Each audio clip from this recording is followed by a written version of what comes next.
Olá pessoal, tudo bem com vocês? Aqui é o professor Lisandro do canal Biociências e o nosso assunto de hoje é sobre o citoplasma e suas organelas.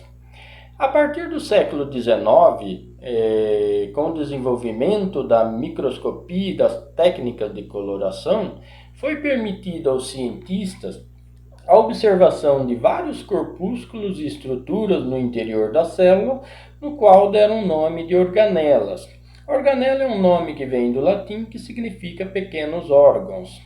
O citoplasma é uma região que compreende da membrana plasmática até o núcleo. É formado por um material gelatinoso chamado citosol, que é constituído de água, íons, proteínas, enzimas, aminoácidos, lipídios, carboidratos, entre outras substâncias. Nesse material estão inseridas as organelas, que são estruturas com funções específicas.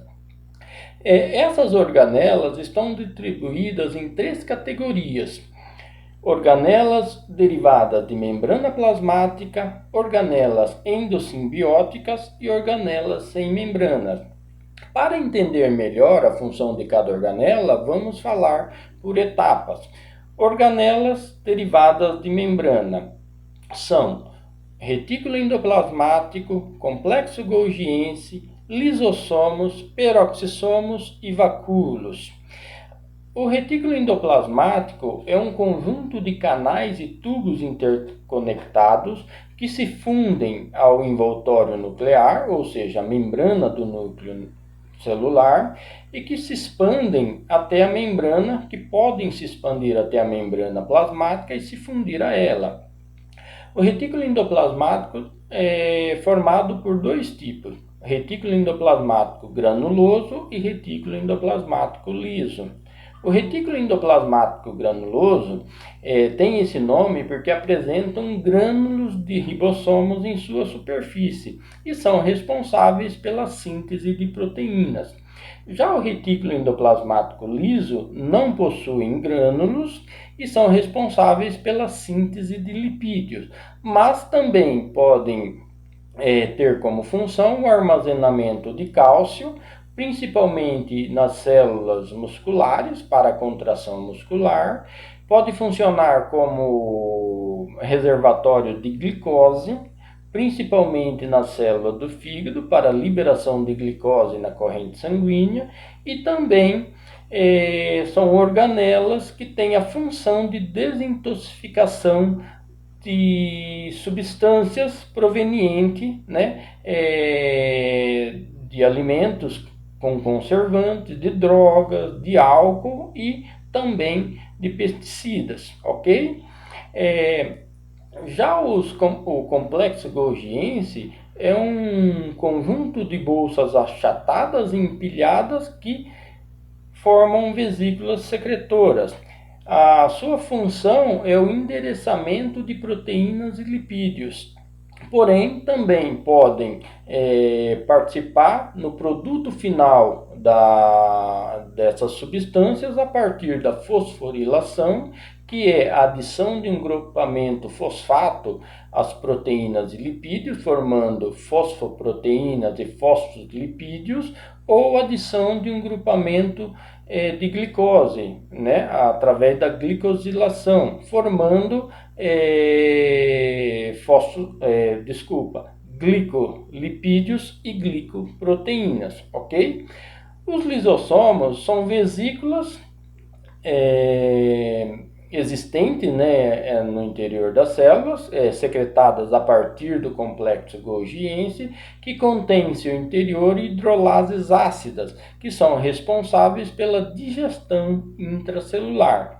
Os peroxissomos são vesículas menores do que os lisossomos, porém com estrutura semelhante e com conteúdo diferente, pois em seu interior há oxidases, que ajudam o retículo endoplasmático liso na desintoxicação das substâncias, ou seja, degradam substâncias tóxicas em subprodutos não tóxicos, ok?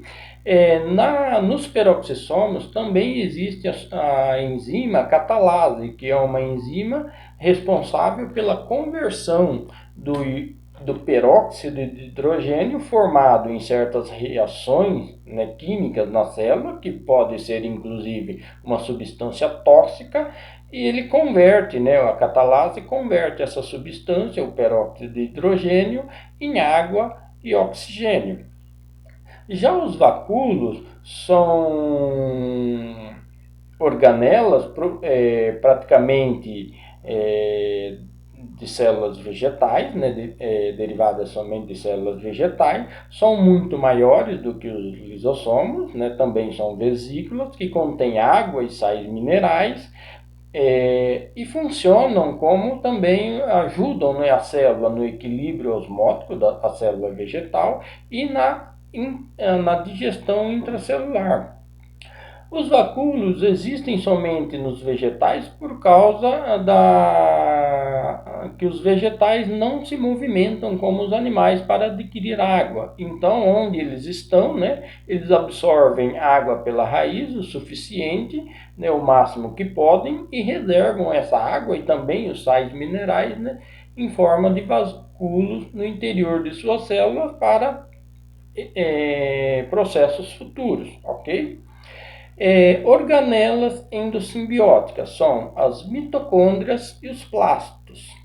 As mitocôndrias são organelas com dupla membrana, uma membrana externa e uma membrana interna. A membrana interna formam dobras, né, que formam as cristas mitocondriais, onde ocorre a fosforilação oxidativa, e também no interior da mitocôndria a formação da matriz mitocondrial, que é uma substância composta de RNA, DNA, ribossomos, aminoácidos, lipídios, carboidratos, entre outras substâncias. A função da mitocôndria é a respiração celular, mas também, a partir da respiração celular, produz ATP, que é uma molécula energética a partir do ciclo da glicose, certo? Da fosforilação da glicose na cadeia respiratória, ok? Já os plastos também são organelas de dupla membrana, mas são organelas exclusivas dos vegetais, principalmente dos vegetais. Os plastos podem ser de dois tipos: os leucoplastos e os cromoplastos. Os leucoplastos são organelas que funcionam como reserva de substâncias como amido, lipídios e proteínas. Já os cromoplastos são organelas que desempenham quimiossíntese ou fotossíntese através dos pigmentos, que podem ser do avermelhado, alaranjado até o verde. No caso das plantas, a organela seria o cloroplasto, que contém um pigmento verde chamado clorofila. É nesse pigmento que ocorre a fotossíntese, ok? Já as organelas sem membrana são os ribossomos, citoesqueleto, centríolos, cílios e flagelos. Os ribossomos são corpúsculos desprovidos de membrana, mas que funcionam como, né, que tem como função a síntese de proteínas. Eles podem estar agregados ao retículo endoplasmático granuloso, podem estar dentro das mitocôndrias e também podem estar livres no citoplasma. Os citoesqueletos já são formados por filamentos e microtúbulos de três categorias, que são os microtúbulos, os microfilamentos e os filamentos intermediários. Eles são longos e finos, né? e que permite à célula a formação de arcabouço, né, de um esqueleto, ou seja, de um citoesqueleto para suporte e proteção da célula. Mas ele tem a função, o citoesqueleto, ele tem a capacidade de se integrar e se desintegrar, ou seja, como são formados por túbulos, pequenos túbulos, esses túbulos, túbulos vão se agregando, formando e se expandindo. E assim faz com que a célula possa ter movimentos citoplasmáticos, como as amebas, que se movimentam a partir de pseudópodos, que são formados por expansões dos citoesqueleto, e também os macrófagos, que são células do sistema imunológico, que formam expansões, que fazem a endocitose, de substâncias, como nós vimos lá na membrana. E essas projeções citoplasmáticas são formadas pelo acréscimo de microtúbulo no citoesqueleto, ok?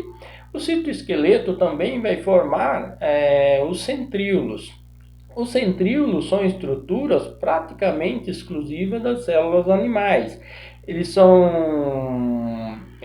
um conjunto de microtúbulos que se formam aos pares, ou seja, todas as células têm pelo menos um par de centríolo e que se situam no centrossomo celular, ou seja, na região onde é formado o fuso mitótico, e tem como função a projeção de filamentos, para os cromossomos, e que vão separar, que vão promover a separação dos cromossomos durante a divisão celular. Ou seja, são organelas que entram em atividade somente durante a divisão celular, ok?